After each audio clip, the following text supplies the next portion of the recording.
Hello and welcome to another Lord of the Rings Rise to War video. I am the player who plays as the King Under the Mountain, and today I'm just going to do a short season update review. It is day 17, chapter 9 has just opened, so for those people who aren't in season at the moment, who are trying to work out when the chapters open, it is roughly day 17 when you can get to the centre. And I just kind of wanted to talk through, as you can see, it's like everyone's kind of gone for those passes early, who could get there. I wanted to talk through the map. I know we did a live yesterday, so I'm conscious that we did quite a bit yesterday. So just to talk through where things have happened today, what position people are in, how the battlefields have changed. Maybe go for a couple of battle reports towards the back end from last night where we were crossing. And then we'll go from there. So for those who are not up to date with the kingdom, let's make you up to date. So I am in this red kingdom as Kilt. Our kingdom partner is also here. They are Hunk. So it's a Kilt and Hunk kingdom. We are this red kingdom here. You have Avalon and Meow, which is this kind of dark blue colour here. Their kingdom is from Madortark. Here you have Ibis and Echo. And here you have Gome and Raw, who are also putting some pressure on over there. But then the top corner, you've got Mesh and Spod versus, I think it's Mad and there's someone else, well, June, that's it, up here out the way. So I think this is a new thing for Spod to be in this kingdom, because I'm pretty sure yesterday Mesh were about 50 versus quite a few people. So that might even that fight out a little bit, but they were doing okay anyway. And then you've got Arta, June and Brav over here. Almost forgot the Green Kingdom, which would be very, very tardy of me, which is Odin, and now it is Otter, who have also come to the centre just. So these passes here were locked until this morning at 8 UTC. Pretty handy with my location now that the time matches up, so it was 8 o'clock this morning for me too. We were the first teams to take passes. I'm pretty sure Honk took theirs about 10 minutes before us. These are pretty beefy passes now as well to the centre, to be honest. 900k siege and 100 level 45 armies. Very similar to Mount Doom, actually. And then we have, like I said, the same passes here. So Odin took theirs soon after.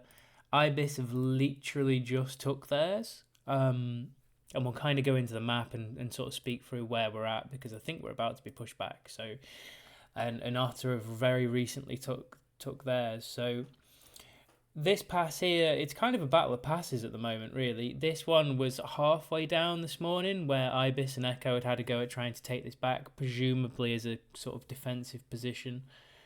We're still skirmishing with Avalon and Meow in the south.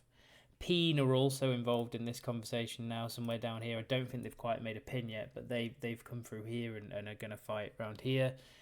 There is still a large pin in Ashen Plains. I think everyone expects that will probably diminish slightly as the warfare changes to the centre, I would think, a little bit more.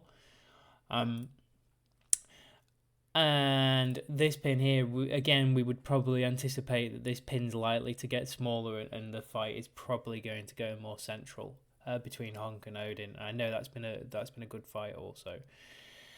So I think if we just press by the passes and probably go there, it probably makes more sense. So as you can see, they have pushed through here. They're now building camps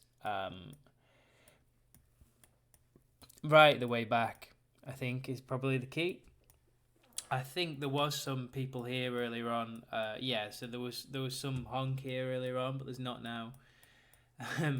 So they've been kind of pushed back. Naturally, people are going to want to farm as well this area, because they've been sort of deprived of tiles for so long.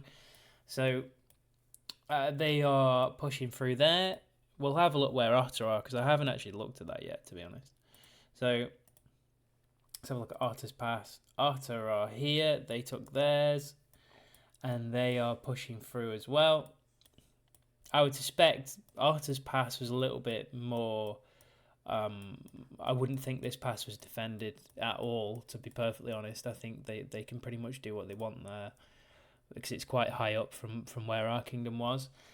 Then obviously us and Honk both entered the Undeeps, so the Undeeps has pretty much already been farmed since this morning. We were set up here, hoping that Ibis perhaps would be going to sleep, but as you can see, they have not gone to sleep and they've pushed through. We didn't actually build a Fellowship Fort here, but we had some players here and they've pushed straight through there, to be honest. So we've kind of come through Undeeps up into SAV, but we haven't quite got there in time before they've started pushing out. Hopefully they just start taking these big tiles, which it looks like they're going to do, and then don't push too far forward, which would be quite handy at this stage. And then we're back towards this tunnel here a little bit as well. And then the keep's just up here. I think we've got nearly a fell fort at the keep, so it's an interesting one. I believe there'll be a lot of fighting around here hopefully today. That would be nice. And that's kind of an update on that part of the map. I'm very conscious that I very rarely go to the extremities of going out here, so let's go see Mesh, Mad and everyone else. So Mad are clearly pushing here. And moving forward, to be honest, which is interesting. So I'm not sure where Mesh have actually focused, because I know they were lower in numbers, so here they are. So they're kind of a little bit back and forth here. I think Mad owned all this area yesterday, actually. So quite back and forth. This is interesting. There's an outer fort here as well, so make of that what we can. So that's that. We've then got the joys of... That's that pin up there, which is being pushed around. Then we have this pin here, and I don't know where this pass was up to, actually, so we'll have a quick look. So this pass is still about halfway down. There's clearly some fighting going on here, but it's seemingly just sitting on there and moving over. They had a good push through this, but it obviously got defended in the end, so... They've then switched with us going to SAV to kind of defend that pass there before we could perhaps take it while they were sleeping, which wouldn't have been ideal for them. It's quite interesting because us lining up with Ibis is very difficult because there's probably only 4 hours a day where both of us have decent activity. So there's quite a crossover where there's a lot of time where both teams can push each other quite easily and sort of cut through. So this Ashen Plains pin, for example, like this corner here has generally been taken back and forth over and over and over again, depending on what time of day it is. So we tend to get to about here. They tend to push us right back to a 200 somewhere over here. So it's quite interesting. So it's been a good server so far. I think there'll be a lot of scrapping today. As you could probably imagine with the Undeeps coming open, there's been a lot of improvement in people's production today from our team in particular, and I am one of those people who has also got that. So we've moved up to 4th. I think I was 6th yesterday, and I think we've added about 4,000 power today, something like that maybe, using 3 formations just to really get round. As far as Fellowship rankings go, we are still the top 2. There's, it's a small gap really, I suppose, between the Green Kingdom, which would be interesting because I think Otter will probably get a lot higher a lot faster because they were kind of trapped to not get too many tiles from where they came from. So I'm sure that gap will close, and then you've got Echo and Ibis who are at 3 million. So they're about 1 million behind. But this is looking quite interesting because I think we're going to end up fighting this kingdom here and this kingdom here while also trying to potentially hold off Avalon and Meow in the south. So it's going to be fun, I think.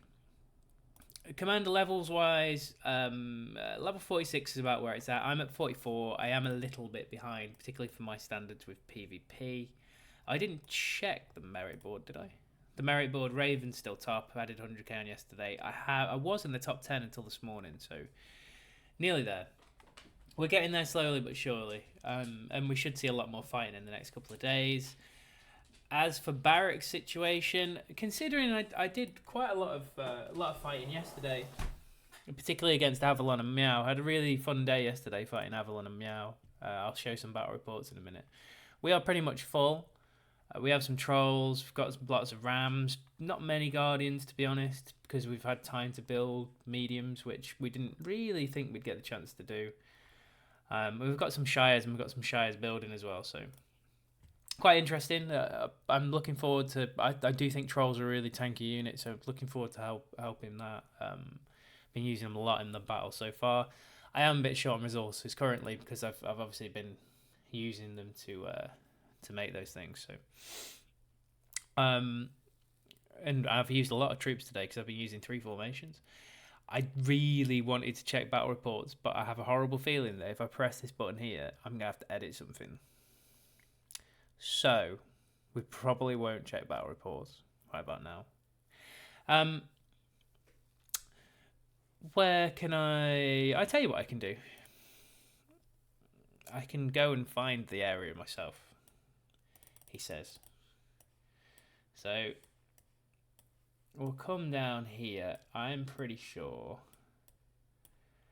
that I was... This is testing my memory from yesterday. I think I was somewhere around here. Let's hope there's a crossing somewhere up here. And if I am, my memory of the map is pretty good. I think it's just here. Okay, that was pretty good. My memory of the map is a lot better than what I thought it was. So I should now just be able to press here and go onto battle reports. And then filter by PvP, and then tactician. And go here. Here we go. There we go. That was, without giving away any pins, I'm really impressed with that. So we had some really good battles last night. So I kind of took to defending this crossing for a little while. And these trolls did me a really good job. Half trolls have been doing pretty well as well. But I've been using Shadow and Dane.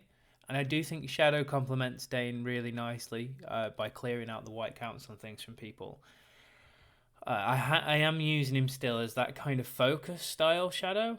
And I had a big debate about this yesterday about whether that's the right way to go or not, but we'll see. But I'm also finding that Katas die a lot faster than Rams, which is a strange one, because I think from a defense point of view, it's 54 v 76, but I think that's with Bloodline. So,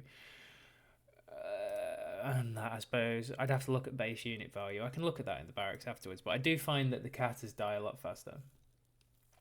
Trolls have really been standing up really well. I've been really impressed with that. But this guy's got an alright team, to be fair to him. I don't know if anyone saw my live yesterday, but I was questioning all my gear choices because I was just having an absolute mare. So that was decent. Like I say, Dane doing 190k, but I have got the Vorifying unique now, so it's nice seeing being able to sort of wield some damage. This was just quite a few people just sat on the crossing alone. Got a really nice result versus this guy, and really and truthfully, I've only started getting better results against him since I've switched to Shadow and switched to Trolls. Before that, I was really struggling, and I find he builds his armies really well. It's not necessarily his gear that's the sort of issue that I have with trying to beat him. He's got some really nice respect levels, but things like this alerts. And if ever I was a free-to-play player, which obviously I'm a bit of a spender, but the Shire Protectors on one of the DDs really makes a difference to the amount of damage you can put out, which is quite good. So if you can get yourself a couple of really decent tanks in there and get Shires on one, not necessarily two, otherwise they seem to tend to protect each other, which is a bit silly. But if you can get Shire Protectors on one of your damage dealers, your main one, and get some okay gear on it, you know, quite a lot of damage stat and a lot of attack, probably your main gear on that person, you can really hurt. You can really hurt some higher spending players, which is good. It's nice to see. So he definitely builds his armies really well. We had a couple more battles there as well. We had a lot of fights there yesterday, to be honest. This guy's got a nice skill. And using his Gandalf in that sort of focus build again. Dane looking good. And then Bjorn. But I've found since switching to Trolls, I've had a lot more success. And a Shadow versus Gil matchup's always a good one. I don't know if anyone else has noticed or not, but Gil in general lately, I've found that he's been dying quite quickly, or at least he's been getting damaged quite quickly, which I'm not really too sure why that is. But again, Spartman's B team, and this is the fascination that I have with how this guy builds teams. I think he's a really, really clever player. He's done a lot of damage to me there, and his gear is like very, very base level. So he builds armies really, really well. His Kirin's really nice. I'm starting to come around to liking Kieran quite a lot, particularly with this whole stun tree. So you get a chance at two stuns around, basically. It's a small one, but yeah, 2 formations, which is really good, and then a sort of drop of defense. So he builds his armies really well, and a really clever build. So always impressed with the way he fights. I've fought him a few times in a few seasons, and can't really speak highly enough of him, to be honest. I think this is where I decided to call it a day, because what happened was Sauron died. And so I thought, okay, I'll go back to my fort and I'll switch armies. So I thought I'll fill this army, put Falcon on there. So move my gear to Falcon. Thought happy days. We'll just change the tank. Everyone goes forward. Everyone wins. And then I saw this result and thought, what the hell have I done here? And then I realised that I got these 3 guys in here. And it's just standard issue. We're fighting with no clothes on kind of thing. Which wasn't ideal, to be perfectly honest. So we'd got that on there, but yeah, we didn't do very well there, and that was when we decided we were going to concede the crossing a little bit, to be fair. We've lost some 200s as well around this sort of area, although I think that's recent. That's now. Oh no. So we're now losing tiles to other fellowships as well. Oh, grain, come on. Let's see what Wesley is packing.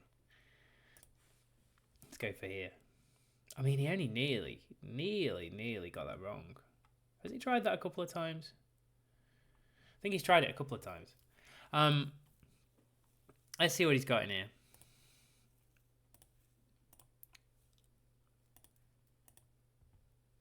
That's nice. Okay. So there we go. So at least I'll be able to take a different tile, but it had to be grain, didn't it? I mean, come on. Great effort by Crazy Cat Lady to try and defend things there, to be fair. So anyway, we've lost the grain tile. I don't know where that is on the map.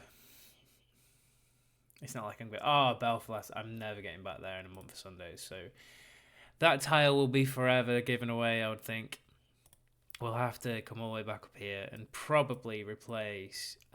we'll probably replace it with... We'll go grain for stone lightly because no one seems to like taking stone tiles.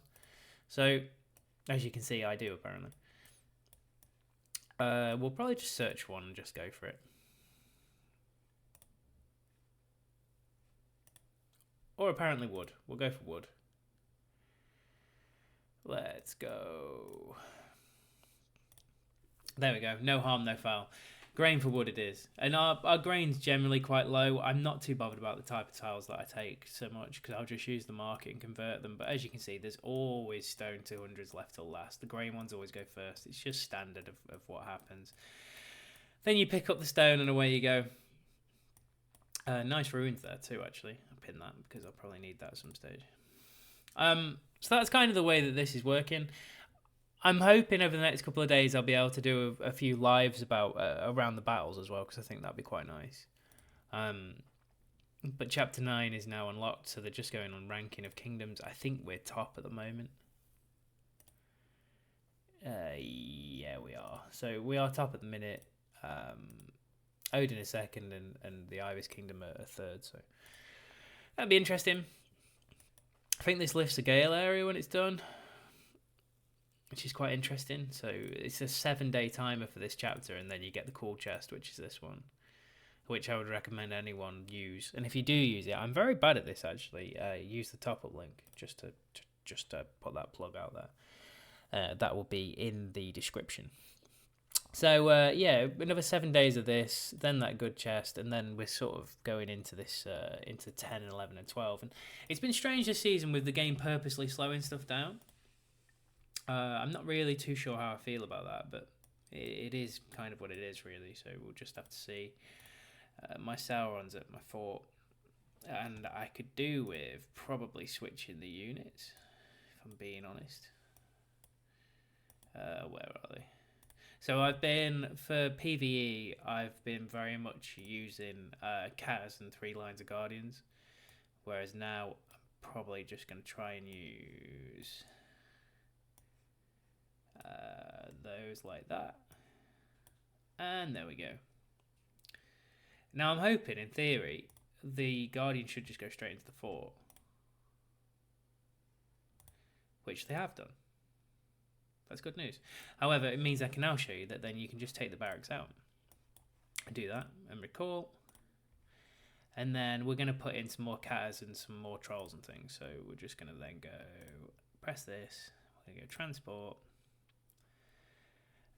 We'll get the King of the Dead marching away. Probably try and use Frodo or Merry and Pippin if you can, because they get a boost. We'll up that to there. Get some more cars in there. And get some more trolls. And send them away, so there we go. But yeah, they have a speed boost. So if I just go into here, just as a small tip, Frodo and Sam and Merry and Pippin both have in this skill tree here this march speed, which is really useful for when you're getting them to fill up transport troops to your forts for you. And that's kind of everything I wanted to sort of go through right now. I'm obviously going to move my army back to the front, so I will be looking to try and get as many fights in as I can today, if I'm being honest. I don't know if I've actually got a fort up here or not. I'll just come here. This is clearly going to be a defensive position, so I probably need a fort up there as well. I'll figure that out as I go. But anyway, for now, I'm just going to move to this 200. Probably giving away way too many pins here, and then defend the tunnel. So, as usual, you think it's a battle report. It turns out to be a instruction, which is why I dislike pressing the red button during this time. So that's about everything that I wanted to cover today. Like I say, we're kind of setting up here by this time. I think we'll see a lot of fighting here over the next couple of days. Nice to see. I think it's about time the server got even more active than what it was. The game, like I say, the mechanics have been restrictive. So looking forward to that. Hopefully pass some comment on it in the next couple of days, like I say. And in the meantime, if in doubt, always follow your nose.